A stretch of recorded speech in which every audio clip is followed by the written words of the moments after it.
is apt in one respect, that there were specific laws enacted against Indigenous people. There was genocide enacted against Indigenous people. Yeah, there is not genocide. Oppression.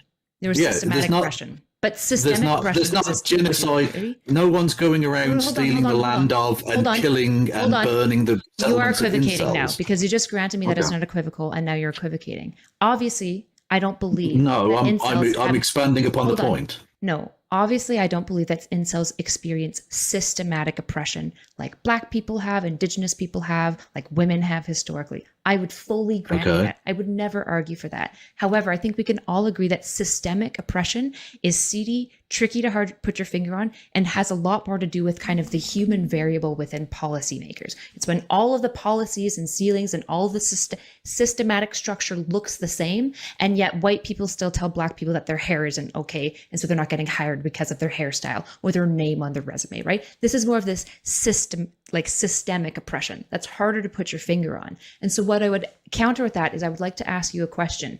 If in this incel data, 54% have a formal diagnosis, but only 6% of them have actually found psychotherapy helpful, compared to a 20% average formal diagnosis for the Gen Pop and a 75% success from psychotherapy, what do you think is happening there?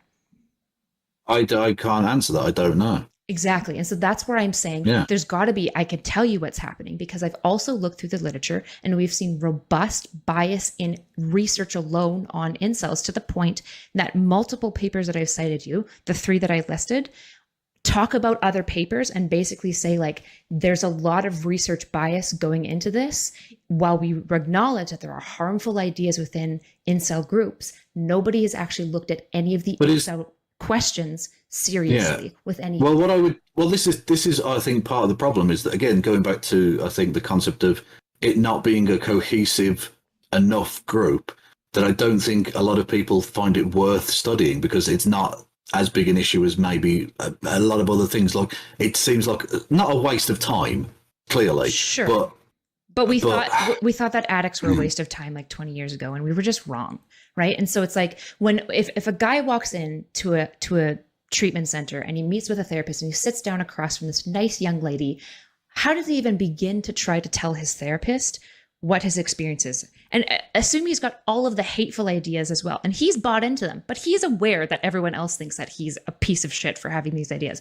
Where does he even start? How does the therapist work with him? How does she stay safe and comfortable, right? This is this systemic stuff that I'm talking about, where it's that human variability of course they can access therapy, but the issue is 6% find therapy helpful. That's a problem. Well, this is part of the problem with why I try to